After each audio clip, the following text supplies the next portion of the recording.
Deus é bom, em todo o tempo o Senhor é bom. E hoje à noite, queria, em primeiro lugar, né, agradecer a oportunidade de estar aqui com vocês. Vocês sabem que vocês são preciosos para mim, né?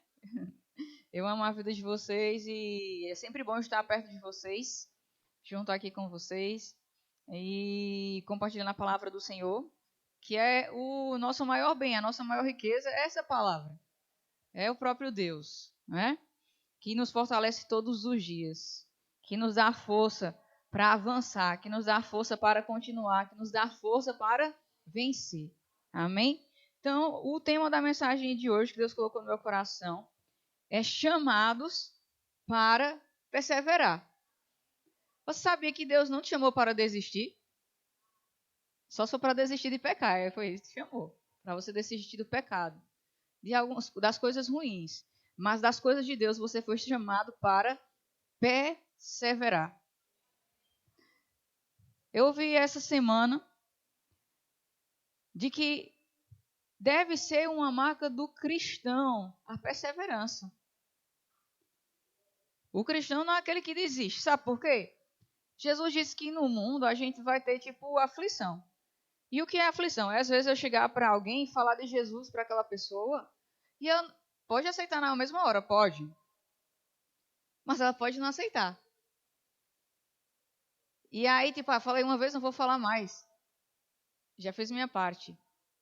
Eu conheço pessoas que insistiram 12 anos para que alguém aceitasse Jesus. Mas imagina se essa pessoa tivesse desistido com 2 meses, 1 ano, 10 anos. Mas ela perseverou por 12 anos para ganhar a vida da melhor amiga dela. E ela ganhou. Mas foram 12 anos pacientemente pregando Jesus, pregando a palavra, levando o amor de Deus, insistindo. E sabe, isso faz parte da vida de um cristão, a perseverança. Vamos abrir a nossa Bíblia lá em Hebreus 10, 39.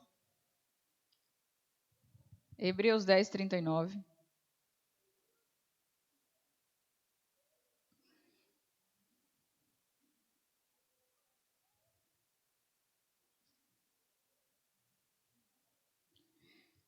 Todo mundo achou? Diz assim: Nós, porém, não somos dos que retrocedem e são destruídos, mas dos que creem e são salvos. Amém? Nós não somos daqueles que retrocedem. Nós não somos daqueles que, em meio às dificuldades da vida, em meio à adversidade, em meio à oposição, vamos desistir. Nós somos aquele que, apesar das dificuldades, apesar de qualquer coisa, nós vamos perseverar até o final, porque a vitória já é garantida em Deus. Vamos ver também 1:3. Tiago 1:3.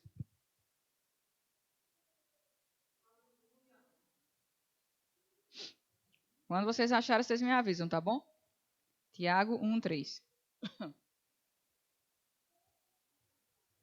Acharam? Diz assim: Portanto, sabeis que a prova da vossa fé produz ainda mais perseverança. A prova da nossa fé produz perseverança. Que prova é essa, irmão? A prova de que às vezes o que você tanto crê não está acontecendo ainda, mas apesar de você não ver, apesar de você não estar sentindo, apesar das circunstâncias não serem favoráveis, apesar de tudo ao seu redor, naturalmente falando, está dizendo não, mas se Deus diz sim, você continua crendo, porque está dizendo que é a prova de que você crê. É a prova de que você de fato tem fé, né? O meu irmão Abraão, para quem conhece, ele fala que se essa cadeira está aqui, eu não preciso exercitar mais fé para ter uma cadeira. A cadeira já está aqui. Para que eu vou exercitar fé para ter algo que eu já tenho? Já está aqui, eu já posso tocar, eu já posso ver.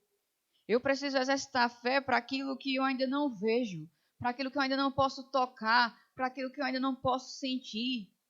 Mas mesmo que eu ainda não veja, ainda que eu não sinta, eu sei que é porque é.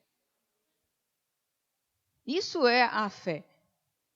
E aqui está dizendo que a nossa fé ela é provada. Em que momento? Abraão teve a sua fé provada enquanto ele não viu Isaac nascer. Mas ele creu.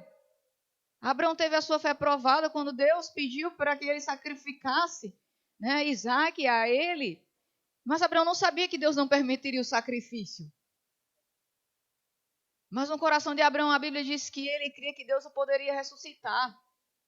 Então veja, ele não tinha visto, ele não sabia, mas no coração dele ele já cria para uma ressurreição se fosse preciso, porque ele sabia que a descendência dele teria que vir de Isaac. Então se Isaac morresse não teria descendência.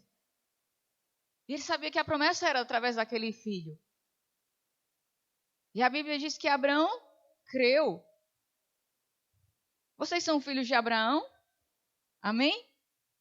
São filhos de Sara? Nós somos filhos de Abraão. Somos filhos de Sara.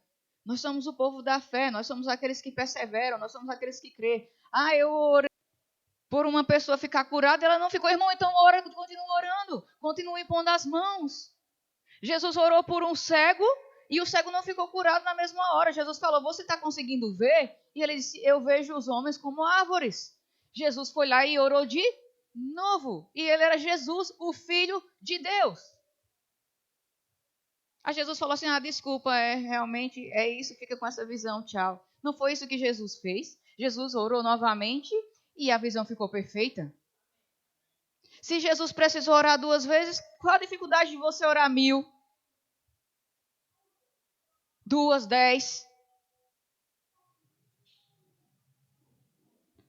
Sabe? Nos chamam aí da geração Nutella, né? Ou da geração oba-oba, que quer tudo fácil, tudo de micro-ondas. Porque a gente nasceu numa geração da velocidade, tudo é mais rápido. Antigamente, né? Não tinha essa pressa toda. Antigamente andava-se a pé.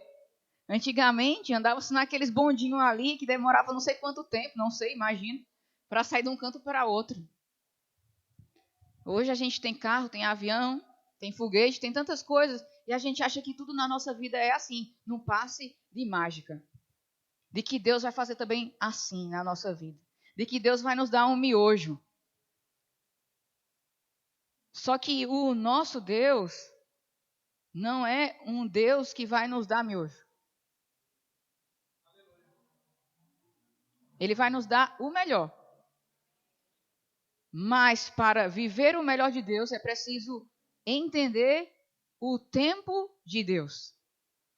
Porque Deus poderia ter feito o mundo em um piscar de olho. Ou não poderia? Ele é poderoso para fazer. Para ele não é impossível. Mas ele não fez. E por que será que ele não fez? Meu irmão, ele costuma dizer que é porque Deus queria nos ensinar algo. De que para as coisas serem bem feitas e de excelência, leva-se tempo para isso. Então Deus fez com calma, ele não estava apressado para fazer o mundo. Ele tirou um dia para fazer cada coisa, para fazer bem feito. Já existe um ditado aí bem conhecido que o apressado come cru. Bom, eu não gosto de comida crua, né? Tem os adeptos aí de comida crua. Mas até mesmo a comida crua japonesa, ela tem um tempo de preparo. Você não pega o peixe lá e vai comendo, né? Então, assim, tudo tem tempo para ser preparado. E é que nem, por exemplo, uma fruta. Vamos dizer, uma banana. A banana leva tempo para amadurecer. O amadurecimento daquela fruta é o tempo dela estar pronto para ser comida, certo? Eu posso comer a banana verde? Posso. A banana pode me dar? Não. Vai travar. Tem gente que está querendo comer a banana verde. Quando Deus está dizendo, não é o tempo ainda. Espera ela ficar madura, que aí você vai ver o que eu tenho de bom para você. Só que às vezes a gente, Deus, faz mais rápido, tem que acontecer mais rápido, estou apressado. E Deus não está com pressa. Deus não chega atrasado. Deus chega na hora certa. E Deus está dizendo, tudo tem o seu tempo. Ainda está verde, espera um pouquinho, que aí você vai poder usar 100% disso.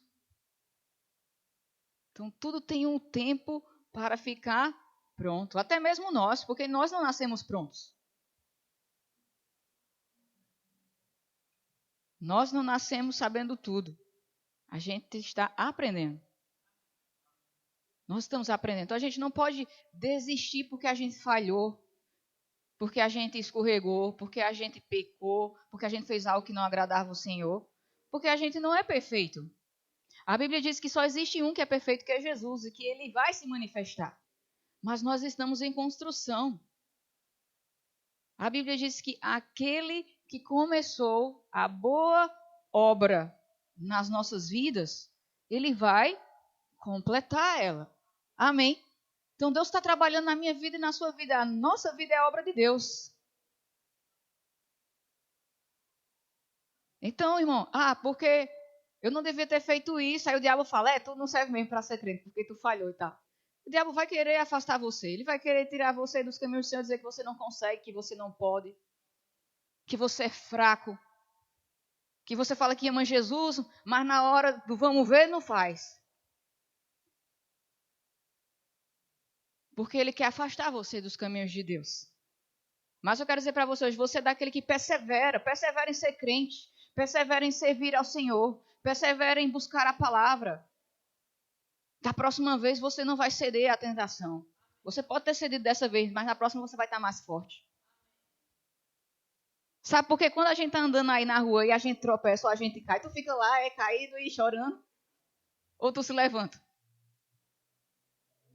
A gente se levanta, não se levanta, ou a gente fica lá para sempre? Não, porque eu caí, então vou ficar aqui, nunca mais eu vou andar e tal, não sirvo mais para andar só porque caí. Quem foi que disse para você que você não serve para ser crente porque você deu um escorregão ou uma queda? É tempo de se levantar, e é tempo de perseverar e avançar nos caminhos do Senhor. Você pode, você consegue. Todas as coisas nós podemos naquele que nos fortalece, que é o Senhor. Nós não vamos desistir. Nós vamos ficar com Jesus até o final. Ele nos chamou, ele nos escolheu, ele não errou. Nós somos os escolhidos. Nós somos a pessoa certa. Se errou, aprende com o teu erro, irmão, para na próxima vez não errar. Nenhum de nós está livre de errar, mas guarda o teu coração. Guarda o teu coração de pecar contra o Senhor. Como é que a gente guarda o nosso coração de pecar contra o Senhor? Perseverando em guardar a palavra dentro do nosso coração. A tua palavra escondi aonde?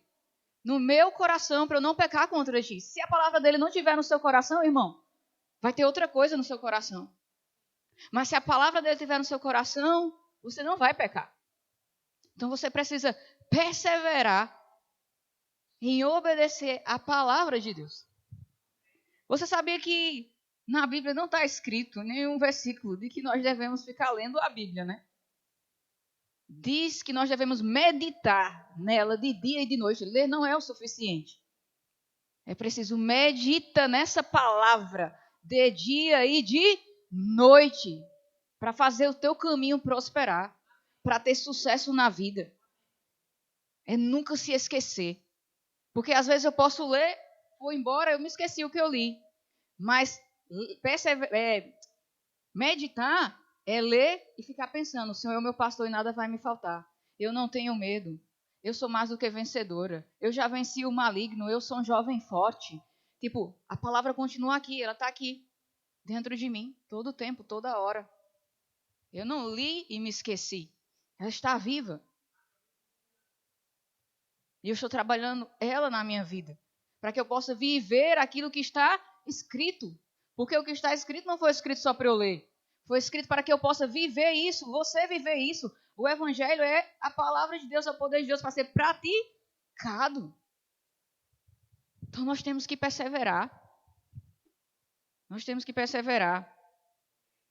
Outra coisa, Jesus falou que na vida a gente vai ter aflições. Ok. Vocês têm aflição? Pensei que era só eu, né? Porque a Ana é a enteada do pastor, então a vida dela é perfeita. Meu pai. Não se iluda, irmão. Todos nós temos as nossas batalhas. Todos nós temos as nossas desafios, vou dizer assim. Nossos desafios. Cada um sabe o que está passando aqui. Ou não sabe? Eu sei. Né? Às vezes a gente pensa que a vida do outro é perfeita. Só a gente sofre. Será mesmo? É melhor a gente não trocar de vida com ninguém. Vamos ficar com a nossa, que é melhor. Né? Mas deixa eu dizer para você, não tem essa vida perfeita. Mas glória a Deus que nós temos um ajudador que está conosco, que é o Senhor. E se a gente olhar para a palavra de Deus, a Bíblia não nos encoraja, nem Deus espera também de nós que a gente fuja dos nossos desafios. A Bíblia ela fala sobre a armadura do crente. Paulo fala sobre a armadura do crente lá em Efésios. Mas você já parou para perceber, ou leu e entendeu que não há proteção nas costas?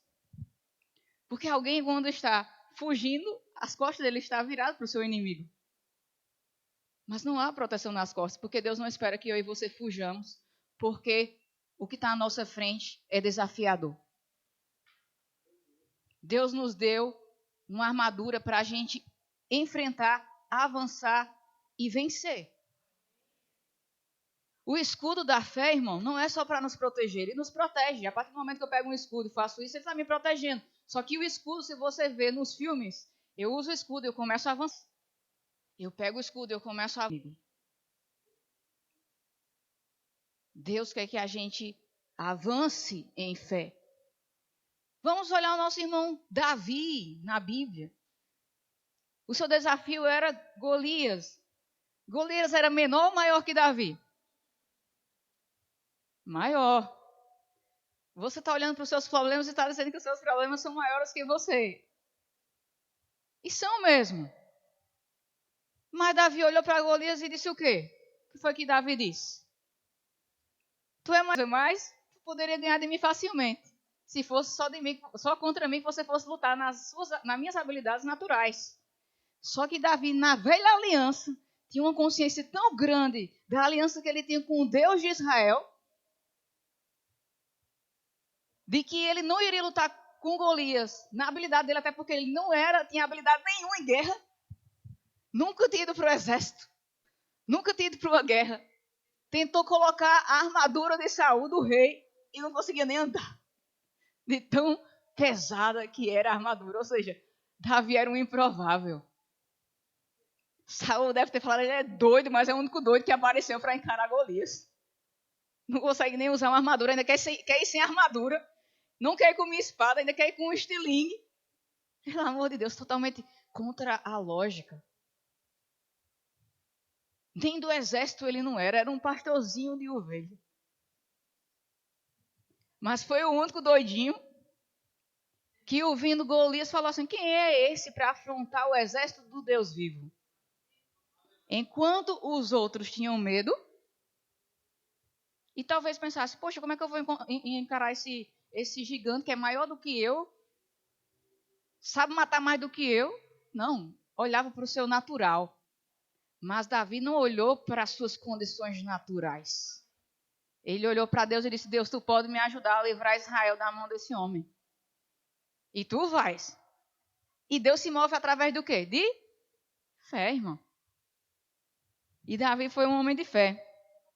Então vamos ver. Isso, de aliança, né? Porque ele tinha aliança com Deus. E nós também temos aliança com o Senhor hoje, através de Jesus, o Espírito Santo. Se também não tiver aliança com Deus, também não tem como Deus lutar conosco, né? Então, a gente tem que estar aliançado com o Senhor. Vamos ver lá em 1 Samuel 17, 45. Nós precisamos ter consciência de que nós vamos enfrentar os nossos Golias, os nossos desafios, irmão, debaixo da unção, da graça e do favor de Deus. Na força de Deus, no sobrenatural de Deus, na sabedoria de Deus.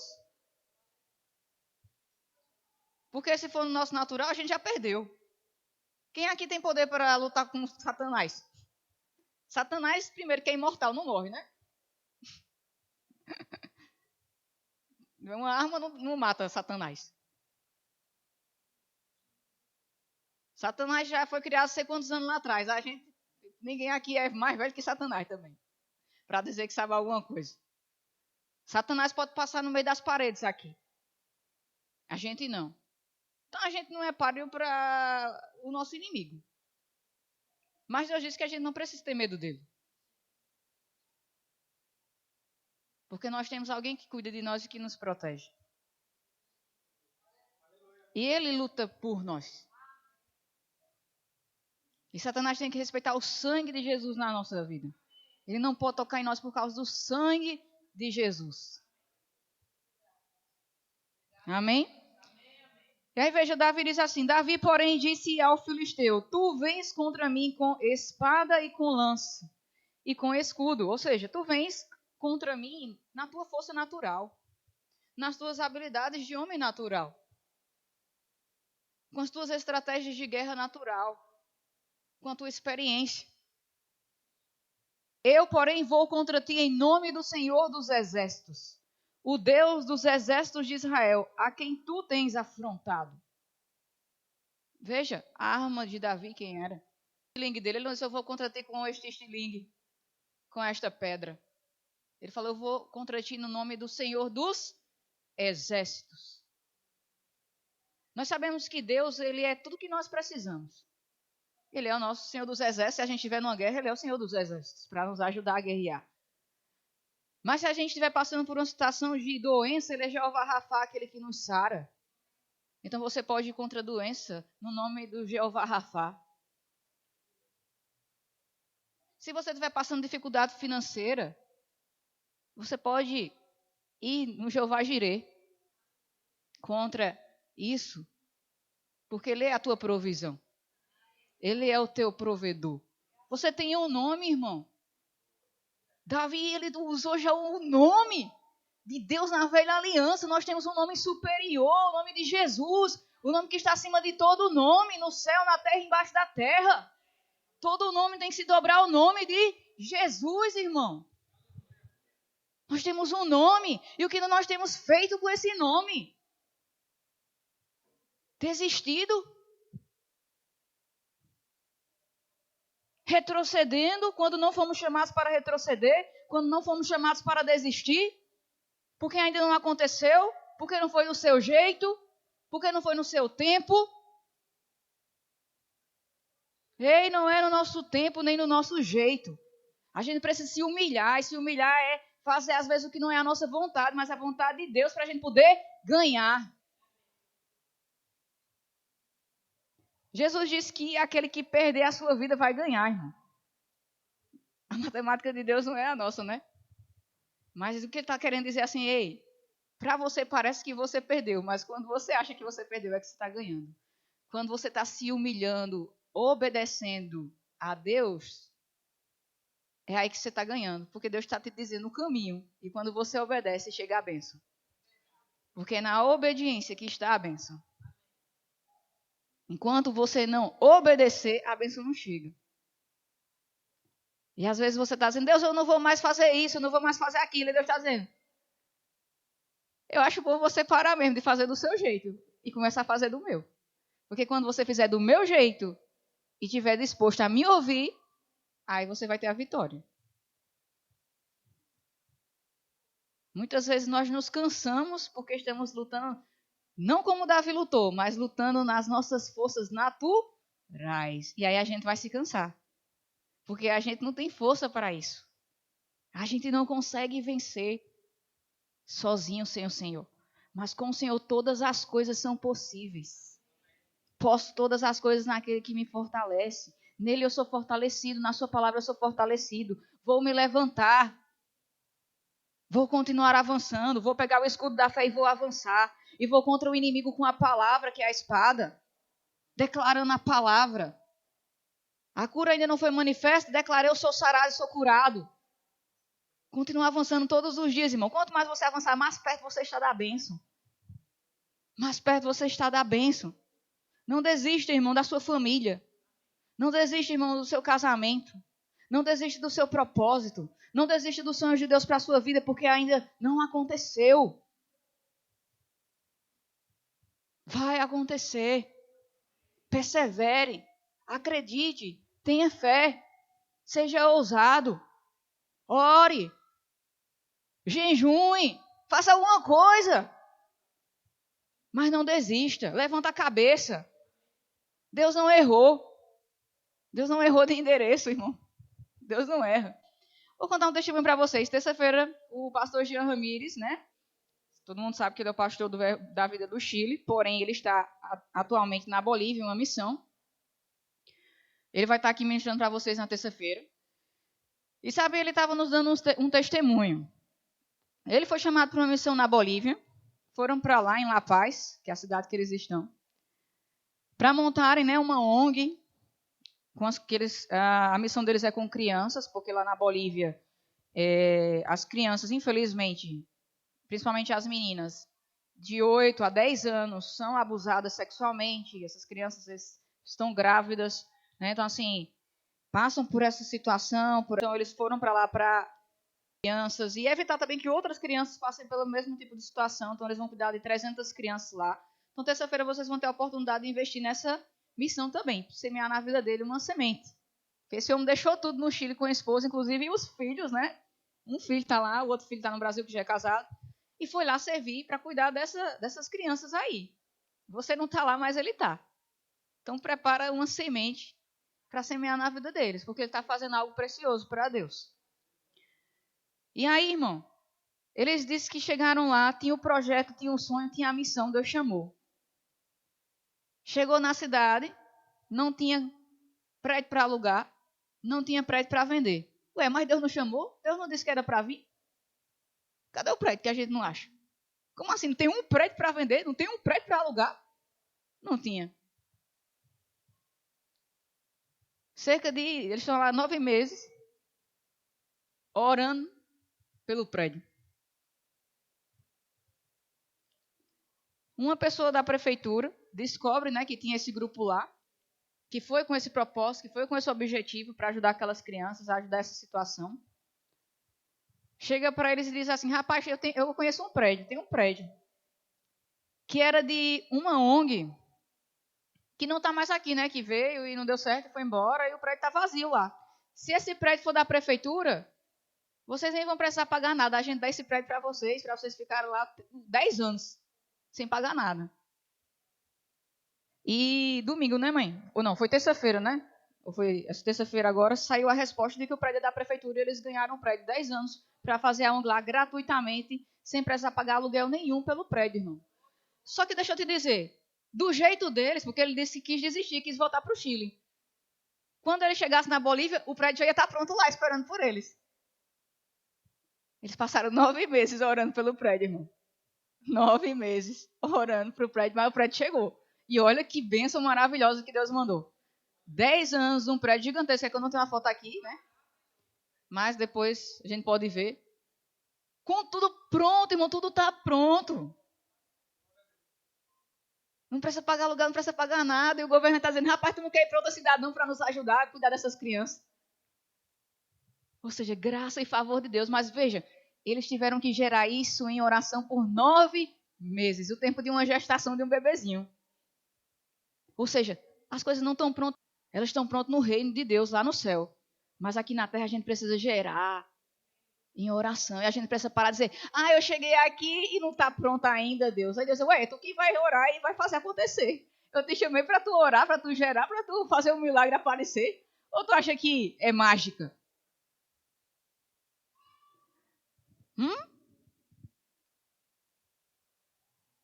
Não é micro-ondas. Às vezes é fogão a lenha. Mas o resultado é melhor. Porque quando Deus faz perfeito. E a gente precisa entender o tempo de Deus e discernir o modo de Deus, o jeito de Deus. Se eles tivessem desistido, eles não estavam lá na Bolívia. Eles não iam ter esse prédio 10 anos de graça. Porque na mente deles está dizendo, que lógica é essa? Eu venho para um canto que não tem um prédio. Mas todos os dias, todo dia eles oravam, todos os dias orando, todos os dias orando, gerando isso espiritualmente, através da oração. E aconteceu e chegou, irmão. Então não sei o que aqui na sua vida ainda não aconteceu, mas também eu não sei quanto você tem orado por isso. Que tem gente que ora só uma vez e já quer que, tipo, saiu do quarto, já aconteceu. Só eu, né, que quero isso, só eu. Pai, muda tal pessoa. Aí sai, quando sai, a pessoa tá do mesmo jeito. Ai, Senhor, eu orei e não funcionou. Calma, abençoado de Jesus. Deus está trabalhando. Deus está trabalhando. A semente foi semeada. Só que até a semente, quando se semeia, para crescer. Ela leva um tempo para florescer, um tempo para frutificar, um tempo para estar madura. Não é assim, não. Da noite para o dia, não. As coisas de Deus, não. Tem que ter paciência. Tem que o quê? Perseverar. Não pode desistir. Se a gente plantar uma árvore, no outro dia a árvore já vai estar grande? Não, a gente tem que ter paciência. Todo dia lá regando a plantinha, cuidando da plantinha. 10 anos, 20 anos, irmão. Tudo tem um tempo. Tudo tem um tempo. Se a gente fosse engenheiro, fosse construir um prédio, a gente constrói também em um dia, é? Não, irmão. Tem prédio que só fica pronto em 5 anos. 4, 5 anos. E olhe lá, depende do tamanho do prédio, porque quanto maior, mais tempo demora. Imagine se os engenheiros não tivessem paciência de construir o prédio. Às vezes levaram-se 5 anos para construir um prédio que tem, às vezes, aí 500 anos. Não é não? Ou mais de 500 anos. Tem prédio lá na Europa que tem mais de 2.000 anos, sei lá quantos anos, 1.200 anos, 1.500 anos lá na Europa. Mas que levaram lá atrás 5 anos para ser construídos. 10 anos. Então, assim, o tempo de construção é mesmo que vai durar. Mas precisou o tempo de construção. Foi preciso ter paciência. Se você constrói, faz mal feito, apressado, o prédio não dura esse tempo todo. Não dura. Se abrir o forno antes do tempo, o bolo fica... Não presta. O bolo não presta. Se tirar o peru, né? O peru é uma das coisas que mais demora no forno, né? O peru do Natal. Tá chegando o Natal, meu Deus. Tá chegando o Natal. Daqui a pouco. Se a gente tirar o peru antes do tempo, se a gente não tiver paciência, vai comer cru, irmão. Ninguém quer comer nada cru, amém?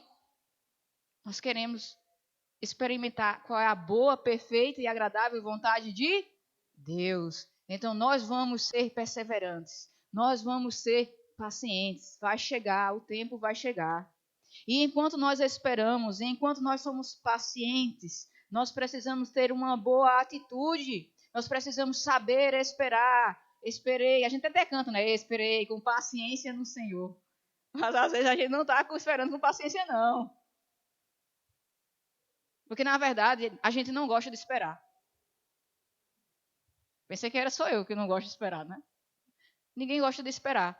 A gente quer sair rápido. A gente quer ser atendido rápido no hospital. A gente quer ser atendido rápido no comércio. A gente quer ser atendido rápido no trânsito. Se tiver alguém devagar na nossa frente, sai da frente, eu quero passar. A gente está sempre com pressa. E Deus está dizendo, ei, se acalma. Para que essa pressa? O mundo não vai se acabar. O mundo não vai se acabar. Essa pressa não vai te levar a nenhum lugar. É melhor devagar e chegar do que rápido e morrer. A gente precisa, se acalma, irmão, se acalma. Então, assim, irmão, não sei qual é a dificuldade que você está passando. Mas eu quero dizer que, glória a Deus, você está passando. É passando, só é uma passagem. Não é algo permanente, não é algo eterno, é só uma passagem. Você está passando por isso. Então, tem o dia determinado para acabar já. E Deus estava falando comigo essa semana sobre a questão da gente ser paciente nos processos da vida, e estava usando para mim o exemplo da borboleta. Todo mundo conhece, né? Antes dela ser borboleta, ela foi o quê? Uma largata, né? Só que para a largata se transformar em borboleta, ela tem que passar pelo quê? Pelo casulo. Ou seja, ela fica presa no casulo um determinado tempo, sem poder fazer nada, para que as asas dela sejam formadas. E, tipo, eu e você, ninguém pode tirar ela do casulo. Porque se a gente tirar, ela não vai ter força na asa dela para voar depois. Ela pode até se tornar borboleta, mas ela não voa. e pode até morrer, porque você tirou ela antes do tempo. Então ela precisa passar o tempo certo no casulo, ela mesma precisa fazer a força, ou seja, entender que é a hora dela sair e forçar a saída dela do casulo para fortalecer ela sair e voar para a nova fase, para o novo tempo que Deus já criou para ela. Só que se ela disser, rapaz, eu não quero ficar enclausurado nesse casulo, não. Aí ela não vira borboleta, fica o resto da vida largada e morre. Não tem problema. Não quer passar pelo casulo? Não tem asa. Tem processo na nossa vida que é chato. A gente não gosta. A gente se sente preso. A gente fala, não estou aguentando essa pressão. Está muito apertado aqui. Só que, irmão, quando a pressão começa, é porque já está perto de sair. Porque se ficar sempre bom lá dentro do casulo, até mesmo uma criança dentro do ventre da mãe, ele nunca queria sair, irmão. Ele queria ficar aqui para sempre, por que ele vai sair? As crianças só querem sair do ventre da mãe porque ele já está grande demais, lá está pequeno para ele. Aí ele começa, eu quero sair. Chegou a hora de eu sair. É hora de sair. Então, quando a borboleta está pronta, ela entende que é hora dela sair. É preciso ela forçar a saída dela. Muitas vezes, nós estamos sob pressão porque Deus está dizendo, é tempo de voar, é tempo de mudar, é tempo de sair do jeito que está. É preciso ter uma atitude de mudar de cada um de nós. Porque senão a gente fica confortável o resto da vida naquele cantinho ali e a gente não sai do ninho. Além do exemplo da borboleta, nós temos o exemplo do filhote de águia. O filhote de águia, a águia ela não tem dente, né? Mas o filhote, ele tem um dente. Quando ele está dentro do ovinho. Para ele conseguir quebrar a casca do ovo na hora certa. Então, quando chegar a hora certa, ele começa a tentar quebrar a casca do ovo. E ele precisa quebrar, a mãe não pode quebrar por ele. Porque senão ele vai ser fraco. Ele precisa daquela força para a vida que ele vai ter fora do ovo. Né? Então ele começa a forçar para ele sair do ovo.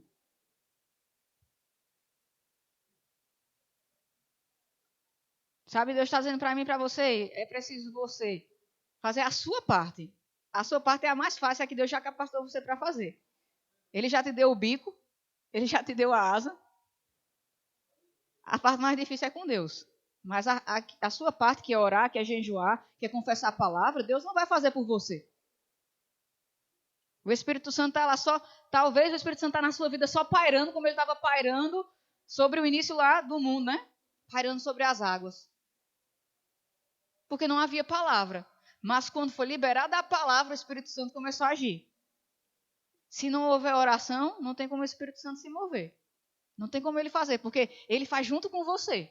Quando você confessa a palavra, o Espírito Santo começa a fazer os milagres. Então é tempo de você perseverar em oração, pegar junto com esse Espírito Santo e declarar os milagres de Deus na sua vida.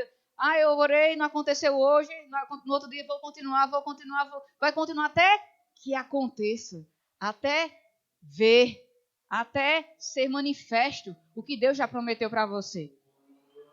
Amém? Então Deus é um Deus que trabalha com tempo e com processos.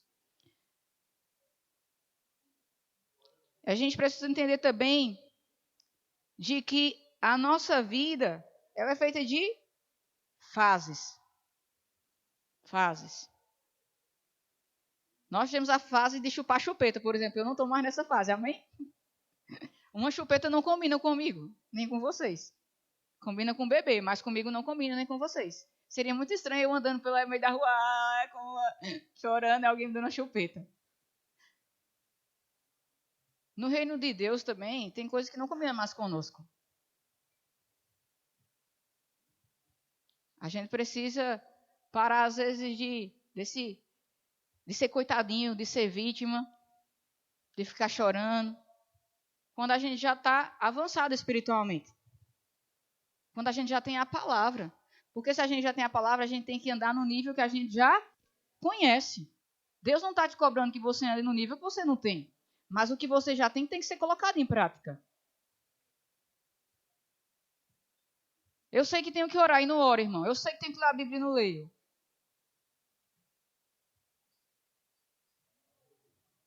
Tá, vamos sair do ninho hoje? Bora quebrar esse ovo aí? Bora sair desse só reclama, porque quem reclama não faz nada, não vive nada, perde as bênçãos, na verdade. Porque quem murmurou lá no deserto não entrou na terra prometida. Só entrou quem disse eu vou entrar e declarou a palavra e pegou junto com Deus. Bora parar de olhar, porque se a gente procurar motivo para desistir, a gente vai achar. Se a gente procurar motivos para chorar, também vai achar. Quem procura, acha. Bora procurar motivos que vão fortalecer a nossa fé. A Bíblia diz que a gente deve trazer à nossa memória aquilo que nos traz esperança. Aquilo que nos diz, vai acontecer, vai dar certo, acontecer na vida de Davi, vai acontecer na minha. Acontecer na vida do meu irmão, vai acontecer na minha. O mesmo Deus que fez na vida dele vai fazer na minha. O mesmo Deus que livrou Davi desse Golias vai livrar eu desse desafio, desse problema, dessa situação. O Senhor é comigo. Eu vou vencer, eu vou perseverar. E a nossa vida é feita de fases. E muitas vezes nós estamos no meio do processo. Eu vou daqui a pouco já finalizar a mensagem com isso, mas quero que você entenda isso. Nós não começamos na última fase. Talvez, estou falando do seu propósito aqui agora. Talvez o seu propósito seja ser um grande missionário, evangelista, pregador da palavra. Mas você não começa assim na igreja, você começa servindo lá no departamento infantil. Só que aí você está nessa fase de ser treinado e você não entende isso. Você fica lá no departamento infantil, o que é que eu estou fazendo aqui? O pastor não entende que eu... O que é que eu estou fazendo sendo diácono na igreja se eu sou pregador? Você está sendo treinado, irmão. Como é que você vai pregar a palavra, vai ser humilde, se você não está querendo nem obedecer, ficar numa porta? Primeiro, seu caráter vai ser moldado, vai ser formado, vai ser ajustado. Porque tá aqui é grande responsabilidade. Não é só a sua vida, é a vida das pessoas que estão ouvindo também. Eu não comecei pregando aqui no púlpito, irmão. Eu comecei lá no departamento infantil.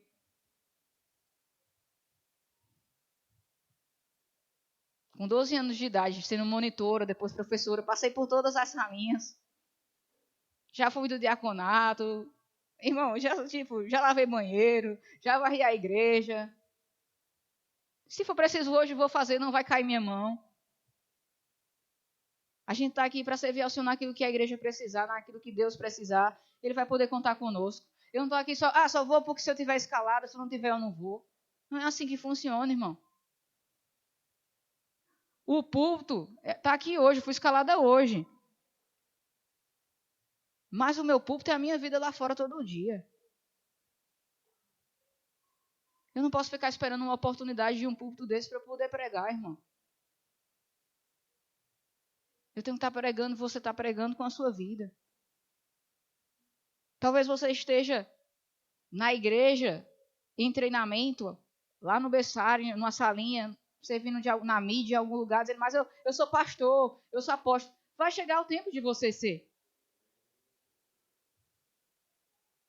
Mas antes de você chegar lá, você vai ter que passar pelos processos e pelas fases. Porque esses processos Deus usa os processos e as fases para nos capacitar para viver o propósito. Se você não passar pelos processos, pelo casulo, não vira borboleta. É preciso o processo para moldar o seu coração e transcender o caráter que você precisa e até mesmo a força. Porque todo mundo acha que é fácil ser pastor. Mas não é, não. O pastor que o diga. Não é fácil. Mas quando ele está capacitado por Deus, ele aguenta. Ele aguenta as pressões. Amém? Talvez você esteja também, você está vivendo aí num tempo na sua vida, num emprego que você fala, esse emprego não é o emprego que eu sonhei, não é o emprego que eu desejei. Mas talvez esse emprego aí, irmão, está te ensinando algo que você vai precisar no próximo. Então para de reclamar e faz o teu melhor onde você está hoje. Porque esse teu emprego pode te abrir a porta para o emprego dos teus sonhos. Porque José, ele não se tornou governador do Egito no primeiro dia que chegou no Egito, não. Mas ele foi para a casa de Potifar e cuidou daquela casa primeiro. Depois ele cuidou de uma prisão. E aí depois ele cuidou de toda a nação. Mas veja que Deus já estava ensinando para ele a cuidar. Já estava ensinando para ele a administrar. Deus já estava capacitando ele para viver o propósito dele. Mas se José não tivesse tido paciência e fidelidade a Deus durante o tempo que ele estava na prisão e o tempo que ele estava na casa de Potifar, ele teria perdido o propósito. Vamos aprender com José. Se você está lá na casa de Potifar hoje, faça com excelência, seja fiel a Deus, resista às tentações, resista às coisas que vêm contra você, do jeito que José resistiu. E quando for para a prisão e for injustiçado, eu acho que todo mundo se sente injustiçado um pouquinho. Seja que nem José. Continue sendo fiel ao Senhor, porque Deus vai honrar você. Vai chegar a hora de você cumprir o seu propósito. Porque, na verdade, você já está cumprindo, só que às vezes você não está entendendo isso. Porque Deus já está capacitando você para o seu propósito. Só que você precisa ser paciente, você precisa ser perseverante. Então, hoje, nessa noite, eu quero que você saia daqui determinado a perseverar, não desistir, independente da fase que você esteja vivendo, independente do processo que você esteja vivendo, se é doloroso, se está apertado, se está na hora de sair já ir para outra fase. Mas você diz, não vou desistir, eu vou perseverar, eu vou continuar, eu vou viver tudo que Deus tem para mim. Vai acontecer, vai chegar. Deus é com você, você não está sozinho. Amém, irmão? Deus é bom. Então, eu creio que vocês foram abençoados com essa palavra. E eu creio, irmãos, que vocês vão viver grandes milagres. E que vocês vão testemunhar depois aqui na igreja aquilo que o Senhor fez na vida de vocês. Amém? Então,